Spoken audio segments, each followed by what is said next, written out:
S ವೀಕ್ಷಕರೇ, ಇವತ್ತು ನಾವು ನಿಮಗೆ ಕೊಡ್ತಾ ಇರತಕ್ಕಂಥ ಒಂದು ಸ್ಟೋರಿ, ಯಾಕೆ ಎಲ್ಲರೂ ಕೂಡ ಜನಪ್ರತಿನಿಧಿಗಳಿಂದ ಹಿಡಿದು ಪ್ರತಿಯೊಬ್ಬರು ಅಧಿಕಾರದ ಹಿಂದೆ ಬೀಳ್ತಾರೆ. ಅಧಿಕಾರ ಅಧಿಕಾರ ಅಧಿಕಾರ ಅದೊಂದಿದ್ರೆ ನಮ್ಮನ್ನ ಪ್ರಶ್ನೆ ಮಾಡ್ತಕ್ಕಂಥವ್ರು ಯಾರೂ ಇಲ್ಲ. ನಾನು ಆಡಿದ್ದೇ ಆಟ, ನಾನು ಮಾಡಿದ್ದೇ ಪಾಠ ಅಂತಕ್ಕಂಥ ರೀತಿಯಲ್ಲಿ ಜನಪ್ರತಿನಿಧಿಗಳ ಹಿಂದೆ ಮುಂದೆ ಓಡಾಡ್ತಕ್ಕಂಥವ್ರು ಬಿಹೇವ್ ಮಾಡ್ತಾರೆ. ಅದಕ್ಕೆ ಸಂಬಂಧಪಟ್ಟಂತಹ ಒಂದು ಮೆಗಾ ಎಕ್ಸ್ಕ್ಲೂಸಿವ್ ಸುದ್ದಿ, ಅದೇ ಈ ಹೊತ್ತಿನ ವಿಶೇಷ.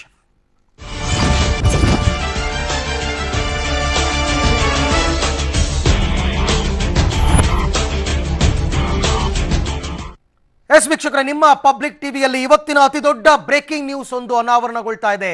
ಏನದು ಬ್ರೇಕಿಂಗ್ ನ್ಯೂಸ್? ಯಾರಿಗೆ ಸಂಬಂಧಪಟ್ಟದ್ದು? ಇಷ್ಟಕ್ಕೂ ಆ ವ್ಯಕ್ತಿ ಮಾಡಿದ್ದಾದ್ರೂ ಏನು? ಇದರ ಹಿಂದೆ ಇರತಕ್ಕಂಥವ್ರು ಯಾರು? ಇದೆಲ್ಲದರ ಬಗ್ಗೆ ಬಿಗ್ ಎಕ್ಸ್ಕ್ಲೂಸಿವ್.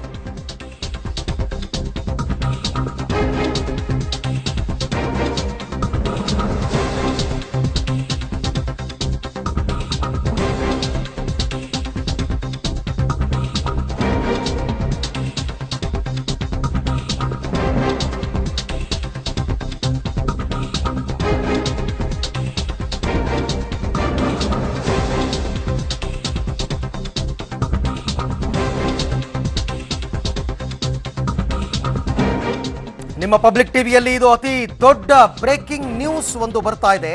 ರಾಜ್ಯ ರಾಜಕಾರಣಿಗಳೇ ಬೆಚ್ಚಿ ಬೀಳುವಂತಹ ಶಾಕಿಂಗ್ ಸ್ಟೋರಿ ಇದು. ಅಧಿಕಾರ ಹೊಂದಿದ್ರೆ ಏನ್ ಬೇಕಾದ್ರೂ ಮಾಡಬಹುದಾ? ಹಾಗೆ ಮಾಡಿದ್ರೆ ಯಾರೂ ಪ್ರಶ್ನೆ ಮಾಡೋರು ಇಲ್ವಾ? ಒಬ್ರಿಗೊಂದು ಇನ್ನೊಬ್ರಿಗೊಂದು ನ್ಯಾಯನ ನಮ್ಮ ರಾಜ್ಯದಲ್ಲಿ? ಈ ಎಲ್ಲದರ ಬಗ್ಗೆ ಸುದ್ದಿಯನ್ನ ಕೊಡ್ತಾ ಇದೀವಿ. ಪಬ್ಲಿಕ್ ಟಿವಿಯಲ್ಲಿ ಮಾತ್ರ ಈ ಎಕ್ಸ್ಕ್ಲೂಸಿವ್ ದೃಶ್ಯಾವಳಿಗಳ ಸಮೇತವಾಗಿ ನಿಮಗೆ ಸುದ್ದಿಯನ್ನ ಕೊಡ್ತೀವಿ. ರಾಜ್ಯದ ಈ ರಾಜಕಾರಣಿಗಳು ಹಾಗಾದ್ರೆ ಮಾಡಿದ್ದಾದ್ರೂ ಏನು? ನಾಳೆ ನಾನು ಇಷ್ಟಪಡ್ತೀನಿ ಅಂತಂದ್ರೆ ಈ ಕೆಲಸವನ್ನ ಮಾಡಬಹುದಾ? ನನ್ನನ್ನು ಕೂಡ ಯಾರು ಪ್ರಶ್ನೆ ಮಾಡೋರು ಇಲ್ವಾ?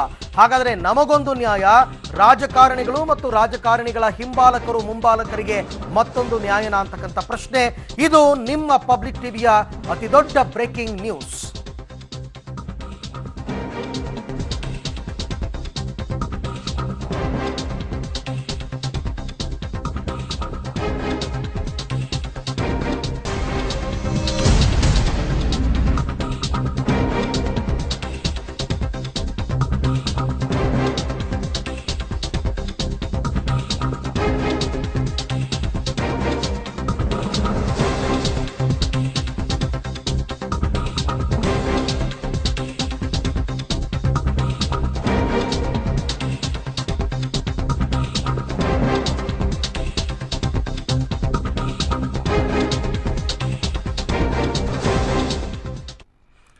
ನಾವಿವತ್ತು ಹೇಳೋದಕ್ಕೆ ಹೊರಟಿರ್ತಕ್ಕಂಥ ಒಂದು ಸುದ್ದಿ ಈ ವ್ಯಕ್ತಿಯ ಮೇಲೆ ಕೇಂದ್ರಿತವಾಗಿರ್ತಕ್ಕಂಥ ಸುದ್ದಿ. ಈ ವ್ಯಕ್ತಿ ಮಿನಿಸ್ಟರ್ಗಿಂತಲೂ ಪವರ್ಫುಲ್.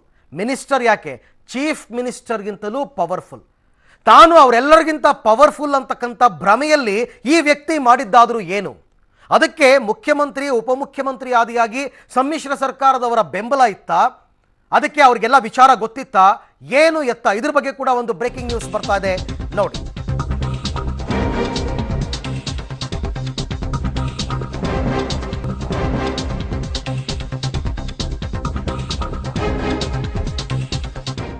ಓಕೆ, ಅವರು ಸಿಎಂಗಿಂತಲೂ ಪವರ್ಫುಲ್, ಮಿನಿಸ್ಟರ್ಗಿಂತಲೂ ಪವರ್ಫುಲ್, ಎಲ್ಲರಿಗಿಂತ ಪವರ್ಫುಲ್ ಆಗಿರ್ತಕ್ಕಂಥ ಆ ವ್ಯಕ್ತಿ ಮಾಡಿದ್ದಾದ್ರೂ ಏನು ಗೊತ್ತಾ? ಆ ವ್ಯಕ್ತಿ ಮಾಡಿದ ಘನ ಕಾರ್ಯವನ್ನು ನೋಡಿದ್ರೆ ನೀವು ಬೆಚ್ಚಿ ಬೀಳೋದು ಖಚಿತ. ನಿಮ್ಮ ಪಬ್ಲಿಕ್ ಟಿವಿಯಲ್ಲಿ ಈ ವ್ಯಕ್ತಿಯ ಅಸಲಿ ಘನ ಕಾರ್ಯದ ದೃಶ್ಯಾವಳಿಗಳನ್ನು ನಾವು ನಿಮಗೆ ತೋರಿಸ್ತೀವಿ. ಆ ಎಕ್ಸ್ಕ್ಲೂಸಿವ್ ದೃಶ್ಯಾವಳಿ ನಿಮ್ಮ ಪಬ್ಲಿಕ್ ಟಿವಿಯಲ್ಲಿ ಮಾತ್ರ. ಈ ವ್ಯಕ್ತಿ ನಾನು ಎಲ್ಲರಿಗಿಂತ ಪವರ್ಫುಲ್, ಎಲ್ಲರಿಗಿಂತ ಅಂದರೆ ರಾಜಕಾರಣಿಗಳು ಆಗಾಗ್ಗೆ ಬರ್ತಿರ್ತಾರೆ, ಅಧಿಕಾರ ಸಿಗುತ್ತೆ ಹೋಗುತ್ತೆ, ಆದರೆ ನಾನು ಮಾತ್ರ ಎಲ್ರಿಗಿಂತ ಪವರ್ಫುಲ್, ನಾನು ಮಾಡಿದ್ದೇ ಶಾಸನ, ನಾನು ಆಡಿದ್ದೇ ಶಾಸನ, ನಾನು ಮಾಡಿದ್ದೇ ಕೆಲಸ ಅಂತ ಭ್ರಮೆಯಲ್ಲಿ ಬದುಕ್ತಕ್ಕಂಥ ವ್ಯಕ್ತಿ ಮುಖ್ಯಮಂತ್ರಿಗಿಂತಲೂ ನಾನು ಪವರ್ಫುಲ್ ಅಂತ ಅಂದ್ಕೊಂಡಿದ್ದಾನೆ, ಮಿನಿಸ್ಟರ್ಸ್ಗಿಂತಲೂ ನಾನು ಪವರ್ಫುಲ್ ಅಂತ ಅಂದ್ಕೊಂಡಿದ್ದಾನೆ. ಆ ಒಂದು ಅಧಿಕಾರದ ಮದ ತಲೆಗೇರಿದ ಹಿನ್ನೆಲೆಯಲ್ಲಿ ಈ ವ್ಯಕ್ತಿ ಮಾಡಿದಂತಹ ಕೆಲಸವಾದರೂ ಏನು? ಇದು ಯಾವ ರೀತಿಯಲ್ಲಿ ಇದಕ್ಕೆ ಸಮರ್ಥನೆಯನ್ನ ಕೊಟ್ಕೊಳ್ತಾರೆ? ಇದೆಲ್ಲದರ ಬಗ್ಗೆ ಪಬ್ಲಿಕ್ ಟಿವಿಯಲ್ಲಿ ದೃಶ್ಯಾವಳಿ ಸಹಿತವಾಗಿ ನಿಮಗೆ ಬಿಗ್ ಬ್ರೇಕಿಂಗ್ ನ್ಯೂಸ್ ಅನ್ನ ಕೊಡ್ತಾ ಇದ್ದೀವಿ. ಸಿಎಂಗಿಂತಲೂ ಪವರ್ಫುಲ್ ಆದಂತಹ ವ್ಯಕ್ತಿ, ಮಿನಿಸ್ಟರ್ಗಿಂತಲೂ ಪವರ್ಫುಲ್ ಆದಂತಹ ವ್ಯಕ್ತಿ, ಎಲ್ಲರಿಗಿಂತ ಪವರ್ಫುಲ್ ಆಗಿರ್ತಕ್ಕಂಥ ವ್ಯಕ್ತಿ ಹಾಗಾದ್ರೆ ಮಾಡಿದ್ದಾದ್ರೂ ಏನು? ಆ ವ್ಯಕ್ತಿ ಮಾಡಿದ ಘನ ಕಾರ್ಯವನ್ನು ನೋಡಿದ್ರೆ ನೀವು ಬೆಚ್ಚಿ ಬೀಳೋದು ಖಚಿತ. ನಿಮ್ಮ ಪಬ್ಲಿಕ್ ಟಿವಿಯಲ್ಲಿ ಆ ವ್ಯಕ್ತಿಯ ಅಸಲಿ ಘನ ಕಾರ್ಯದ ದೃಶ್ಯಾವಳಿಗಳು, ಆ ಎಕ್ಸ್ಕ್ಲೂಸಿವ್ ದೃಶ್ಯಾವಳಿಗಳು ಮಾತ್ರ ಪಬ್ಲಿಕ್ ಟಿವಿಯಲ್ಲಿ.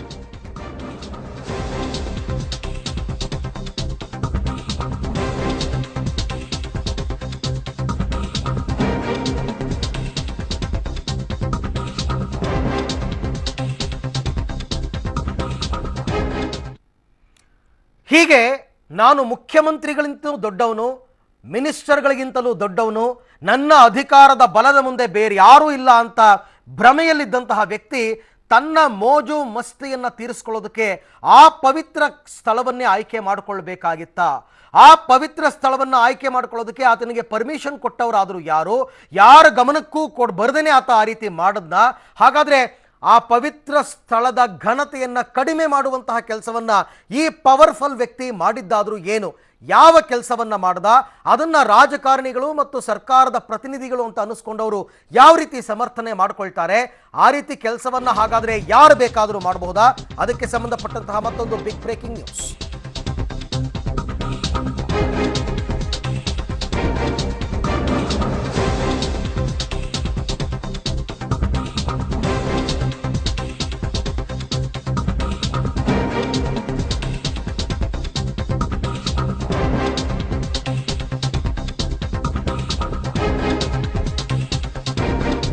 ಓಕೆ, ಆ ಪವರ್ಫುಲ್ ವ್ಯಕ್ತಿಯ ಮೋಜು ಮಸ್ತಿಗೆ ಆ ಪವಿತ್ರ ಸ್ಥಳವೇ ಬೇಕಾಗಿತ್ತಾ?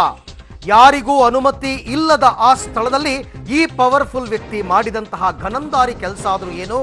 ಮುಖ್ಯಮಂತ್ರಿಗಳು ಸಚಿವರಿಗೂ ಕೂಡ ಅನುಮತಿ ಇಲ್ಲದ ಜಾಗದಲ್ಲಿ ಆಗಿದ್ದಾದರೂ ಏನು? ನಿಮ್ಮ ಪಬ್ಲಿಕ್ ಟಿವಿಯಲ್ಲಿ ಆ ವ್ಯಕ್ತಿಯ ಅಸಲಿ ಘನ ಕಾರ್ಯದ ದೃಶ್ಯಾವಳಿಗಳು, ಆ ಎಕ್ಸ್ಕ್ಲೂಸಿವ್ ದೃಶ್ಯಾವಳಿಗಳನ್ನು ಕೆಲವೇ ಕ್ಷಣದಲ್ಲಿ ನಿಮ್ಮ ಮುಂದೆ ನಾವು ಇಡ್ತೀವಿ. ಆ ಪವರ್ಫುಲ್ ವ್ಯಕ್ತಿಯ ಮೋಜು ಮಸ್ತಿಗೆ ಯಾಕೆ ಈ ಸ್ಥಳವನ್ನು ಆಯ್ಕೆ ಮಾಡಿಕೊಂಡ? ಅಧಿಕಾರದ ಮದದಿಂದ ನನ್ನನ್ನು ಯಾರೂ ಕೇಳೋರಿಲ್ಲ ಅಂತ ಈ ಪವಿತ್ರ ಸ್ಥಳವನ್ನು ತನ್ನ ಮೋಜು ಮಸ್ತಿಗೆ ಆಯ್ಕೆ ಮಾಡಿಕೊಂಡ. ಯಾರಿಗೂ ಅನುಮತಿ ಇಲ್ಲದ ಸ್ಥಳದಲ್ಲಿ ಹಾಗಾದರೆ ಆ ಪವರ್ಫುಲ್ ವ್ಯಕ್ತಿ ಮಾಡಿದ್ದಾದರೂ ಏನು? ಇನ್ಫ್ಯಾಕ್ಟ್ ಆ ಕೆಲಸವನ್ನು ಮಾಡೋದಕ್ಕೆ ಮುಖ್ಯಮಂತ್ರಿ ಮತ್ತು ಸಚಿವರುಗಳಿಗೂ ಪರ್ಮಿಷನ್ ಇಲ್ಲ. ಹಾಗಾದರೆ ಮುಖ್ಯಮಂತ್ರಿ ಸಚಿವರಿಗೂ ಪರ್ಮಿಷನ್ ಇಲ್ಲದೆ ಇರತಕ್ಕಂಥ ಸ್ಥಳದಲ್ಲಿ ಈ ಪವರ್ಫುಲ್ ವ್ಯಕ್ತಿ ಮಾಡಿದ್ದಾದರೂ ಏನು? ಕೆಲವೇ ಕ್ಷಣದಲ್ಲಿ ನಿಮ್ಮ ಮುಂದೆ ರಿವೀಲ್ ಆಗ್ತಾ ಇದೆ ಆ ಎಲ್ಲ ಸತ್ಯಾಂಶಗಳು.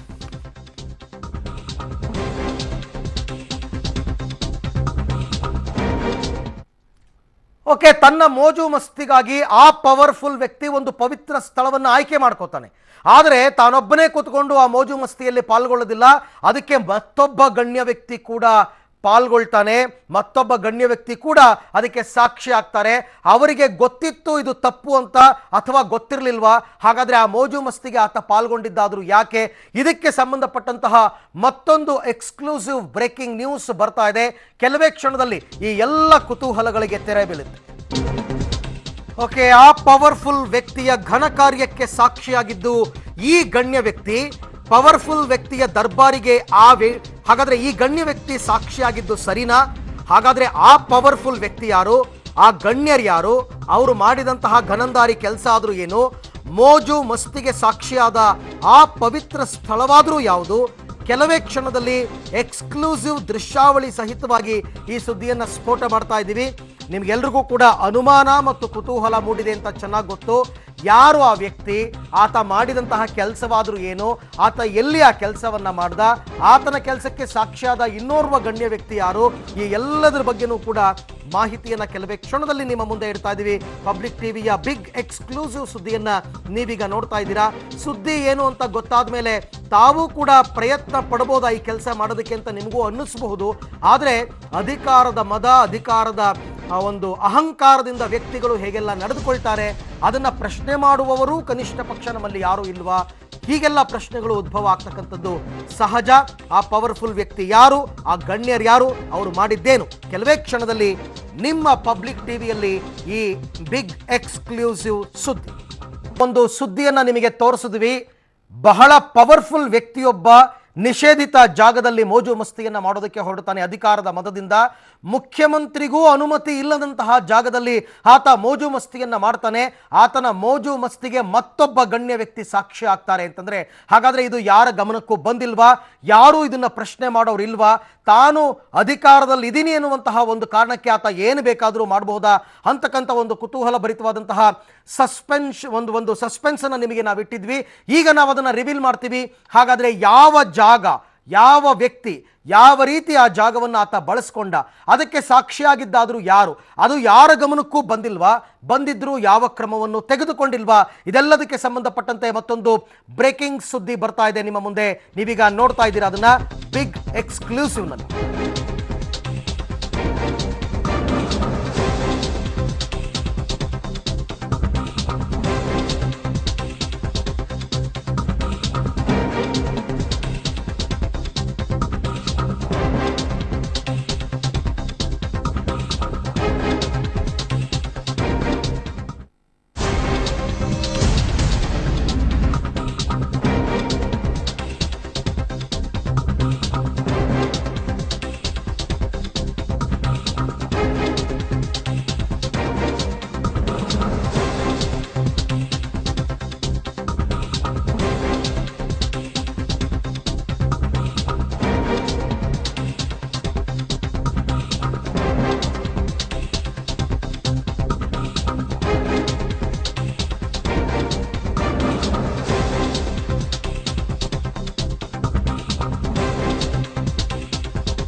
ನಿಮ್ಮ ಪಬ್ಲಿಕ್ ಟಿವಿಯಲ್ಲಿ ಅತಿ ದೊಡ್ಡ ಬ್ರೇಕಿಂಗ್ ನ್ಯೂಸ್ ಅನ್ನು ನೀವೀಗ ನೋಡ್ತಾ ಇದ್ದೀರಾ. ಮುಖ್ಯಮಂತ್ರಿಗೂ ಅನುಮತಿ ಇಲ್ಲದಿರುವ ಜಾಗದಲ್ಲಿ ಪಾರ್ಟಿ ನಡೀತಾ ಇದೆ. ಆ ಪಾರ್ಟಿಯಲ್ಲಿ ಮೇಲ್ಮನೆ ಸದಸ್ಯೆ ಕಮ್ ಚಿತ್ರನಟಿ ತಾರಾ ಅವರು ಭಾಗಿಯಾಗಿದ್ರು. ನಾನು ಆಗ್ಲೇ ಹೇಳ್ತಾ ಇದ್ದೆ, ಈ ಮೋಜು ಮಸ್ತಿಗೆ ಮತ್ತೊಬ್ಬ ಗಣ್ಯ ವ್ಯಕ್ತಿ ಸಾಕ್ಷಿಯಾಗಿದ್ರು ಅಂತ. ಆ ಗಣ್ಯ ವ್ಯಕ್ತಿ ಬೇರೆ ಯಾರೂ ಅಲ್ಲ, ಮೇಲ್ಮನೆ ಸದಸ್ಯೆ ಕಮ್ ಚಿತ್ರನಟಿ ತಾರಾ ಅವರು. ಹಾಗಾದ್ರೆ ತಾರಾ ಅನುರಾಧ ಈ ಪಾರ್ಟಿಗೆ ಹೋಗಿದ್ದು ಸರಿನಾ, ನ್ಯಾಯಯುತನ? ನಿಜಕ್ಕೂ ಆ ಸ್ಥಳದಲ್ಲಿ ಪಾರ್ಟಿ ಮಾಡೋದಕ್ಕೆ ಅನುಮತಿ ಇಲ್ವಾ? ಕೆಲವೇ ಕ್ಷಣದಲ್ಲಿ ಆ ಪಾರ್ಟಿಯ ಎಕ್ಸ್ಕ್ಲೂಸಿವ್ ದೃಶ್ಯಾವಳಿಯನ್ನು ನಿಮ್ಮ ಮುಂದೆ ನಾವು ತೋರಿಸ್ತಾ ಇದ್ದೀವಿ. ಒಬ್ಬ ವ್ಯಕ್ತಿ ಮುಖ್ಯಮಂತ್ರಿಗಿಂತಲೂ ಪವರ್ಫುಲ್ ಅಂತ ಅಂದುಕೊಂಡಿರುವ, ಸಚಿವರುಗಳಿಗಿಂತಲೂ ಪವರ್ಫುಲ್ ಅಂದುಕೊಂಡಿರುವಂತಹ ವ್ಯಕ್ತಿ ಒಂದು ಪವಿತ್ರ ಸ್ಥಳದಲ್ಲಿ ಮೋಜು ಮಸ್ತಿಯನ್ನ ಮಾಡಿದ್ದಾರೆ.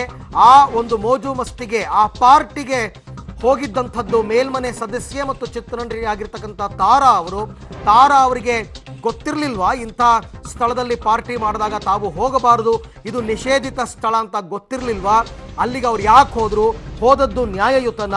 ನಿಜಕ್ಕೂ ಆ ಸ್ಥಳದಲ್ಲಿ ಪಾರ್ಟಿ ಮಾಡೋದಕ್ಕೆ ಅನುಮತಿ ಇಲ್ವಾ? ಇದೆಲ್ಲದರ ಬಗ್ಗೆ ಕೆಲವೇ ಕ್ಷಣದಲ್ಲಿ ನಿಮಗೆ ಸುದ್ದಿಯನ್ನ ಕೊಡ್ತೀನಿ.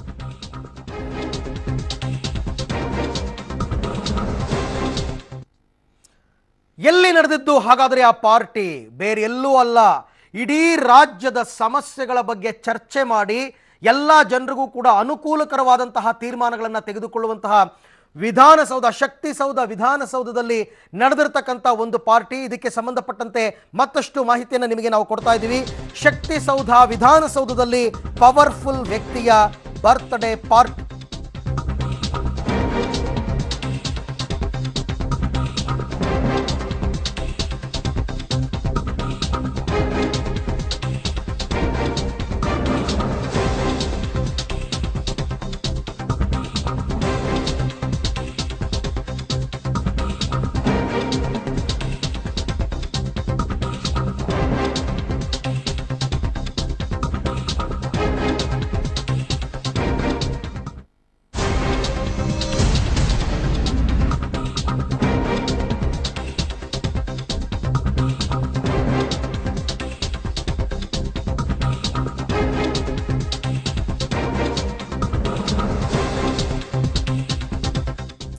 ಶಕ್ತಿಸೌಧ ವಿಧಾನಸೌಧದಲ್ಲಿ ಪವರ್ಫುಲ್ ವ್ಯಕ್ತಿಯ ಬರ್ತ್ಡೇ ಪಾರ್ಟಿ ನಡೆದಿದೆ.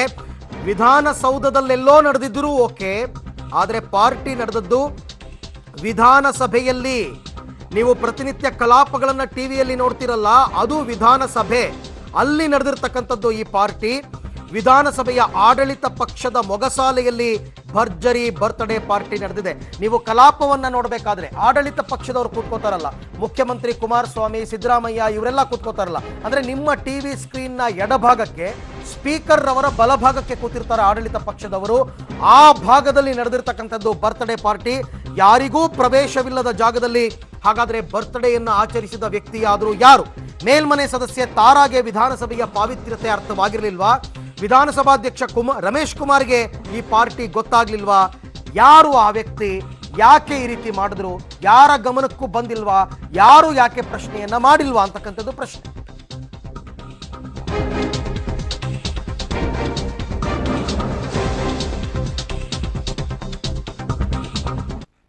ಹಾಗಾದ್ರೆ ವಿಧಾನಸಭೆಯಲ್ಲಿ ಕಲಾಪ ನಡೆಯುವ ಜಾಗದಲ್ಲಿ ಆಡಳಿತ ಪಕ್ಷದವರು ಕುಳಿತುಕೊಳ್ಳುವ ಜಾಗದಲ್ಲಿ ಬರ್ತ್ಡೇ ಪಾರ್ಟಿ ಮಾಡಿದ್ದು ಬೇರೆ ಯಾರೂ ಅಲ್ಲ, ತಮಗೆ ತಾನೇ ಅತ್ಯಂತ ಪವರ್ಫುಲ್ ವ್ಯಕ್ತಿ ಅಂತ ಅಂದುಕೊಂಡಿರ್ತಕ್ಕಂಥ ವಿಧಾನಸಭೆಯ ಕಾರ್ಯದರ್ಶಿ ಮೂರ್ತಿ ಅವರು ನಡೆಸಿರ್ತಕ್ಕಂಥ ಪಾರ್ಟಿ.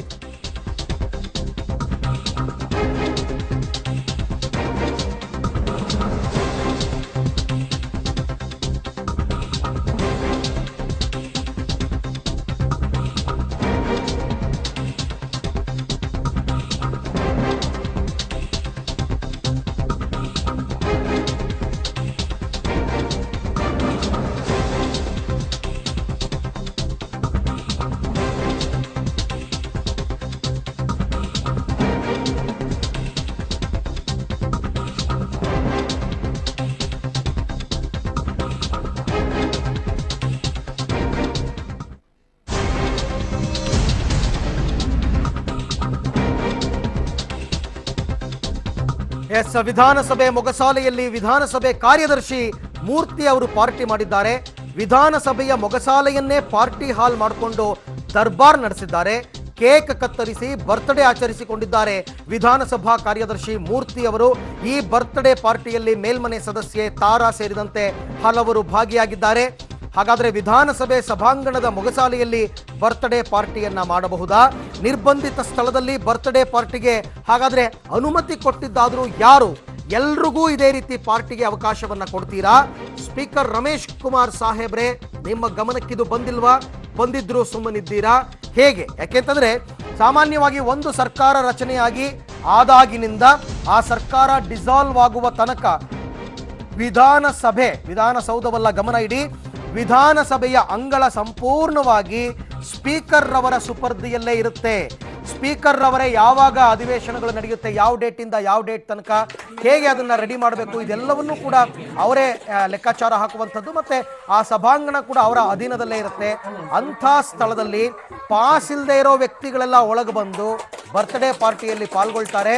ಮೇಲ್ಮನೆ ಸದಸ್ಯೆ ತಾರಾ ಅವರು ಬಂದು ಪಾರ್ಟಿಯಲ್ಲಿ ಭಾಗವಹಿಸ್ತಾರೆ ಅಂತಂದ್ರೆ ಹಾಗಾದ್ರೆ ವಿಧಾನಸಭೆಯನ್ನ ಬೇಕಾಬಿಟ್ಟಿ ಉಪಯೋಗಿಸ್ಕೋಬಹುದಾ? ಯಾರು ಬೇಕಾದ್ರೂ. ಇವತ್ತು ವಿಧಾನಸಭಾ ಕಾರ್ಯದರ್ಶಿ ಕೇಕ್ ಕಟ್ ಮಾಡಿದ್ದಾರೆ, ನಾಳೆ ಅಲ್ಲಿ ಕೆಲಸ ಮಾಡ್ತಕ್ಕಂಥ ಗುಮಾಸ್ತರೊಬ್ರು ಕೇಕ್ ಕಟ್ ಮಾಡ್ತಾರೆ, ನನಗೂ ಆಸೆ ಅಂತ ಅಂದ್ಬಿಟ್ಟು ಯಾರು ಬಂದ್ರು ಕೇಕ್ ಕಟ್ ಮಾಡೋದಕ್ಕೆ ಅವಕಾಶ ಕೊಡ್ತೀರಾ? ನಾಡಿದ್ದು ಇನ್ನೊಬ್ಬ ವ್ಯಕ್ತಿ, ಶ್ರೀಮಂತ ವ್ಯಕ್ತಿ, ಬಾಡಿಗೆ ಎಷ್ಟಾದ್ರೂ ಪರವಾಗಿಲ್ಲ, ನಾನು ಅಲ್ಲೇ ಮದುವೆ ಆಗಬೇಕು ಅಂತಂದ್ರೆ ಅದಕ್ಕೂ ಅವಕಾಶ ಕೊಡ್ತೀರಾ? ಇಂಥ ಪ್ರಶ್ನೆಗಳು ಜನರ ಬಾಯಲ್ಲಿ ಹರಿದಾಡ್ತಾ ಇದೆ. ಮಾನ್ಯ ಸ್ಪೀಕರ್ ಸಾಹೇಬ್ರೆ, ಇದಕ್ಕೆ ಉತ್ತರವನ್ನ ಕೊಡಬೇಕಾದಂತಹವರು ನೀವು. ಅದನ್ನ ಮೊದಲು ಗಮನ ಇಡಿ. ಇಲ್ಲಿ ಯಾರು ಪಾಲ್ಗೊಂಡಿದ್ರು, ಯಾರು ಪರ್ಮಿಷನ್ ತಗೊಂಡಿದ್ರು, ಹೇಗೆ ಬರ್ತ್ಡೇ ಪಾರ್ಟಿಯನ್ನು ಆಚರಣೆ ಮಾಡಿದ್ರು, ಇದೆಲ್ಲದರ ಬಗ್ಗೆ ಕ್ರಮವನ್ನ ತೆಗೆದುಕೊಳ್ಳಬೇಕಾಗಿರ್ತಕ್ಕಂಥವ್ರು ತಾವು. ಅದಕ್ಕೂ ಮೊದಲು ಉತ್ತರವನ್ನ ಕೊಡಬೇಕು. ಮೂರ್ತಿ ಅವರು ಯಾರ ಪರ್ಮಿಷನ್ ತಗೊಂಡಿದ್ರು, ಹೇಗೆ ಬರ್ತ್ಡೇ ಪಾರ್ಟಿಯನ್ನು ಆಚರಿಸಿಕೊಂಡ್ರು, ಇದಕ್ಕೆ ಪರ್ಮಿಷನ್ ಅಗತ್ಯ ಇಲ್ವಾ? ಹಾಗಾದ್ರೆ ನಾಳೆ ದಿನ ನಾವು ಬಂದು ಅಲ್ಲಿ ಕೇಕ್ ಕಟ್ ಮಾಡ್ಬೋದಾ? ಇದೆಲ್ಲದಕ್ಕೆ ಉತ್ತರವನ್ನ ತಾವು ಕೊಡಬೇಕಾಗುತ್ತೆ.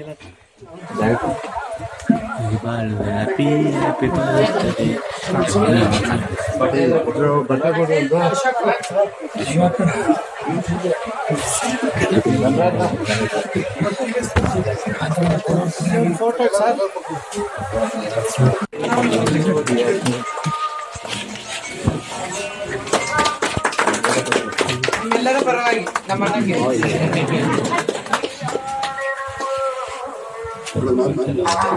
ಸ್ವಲ್ಪ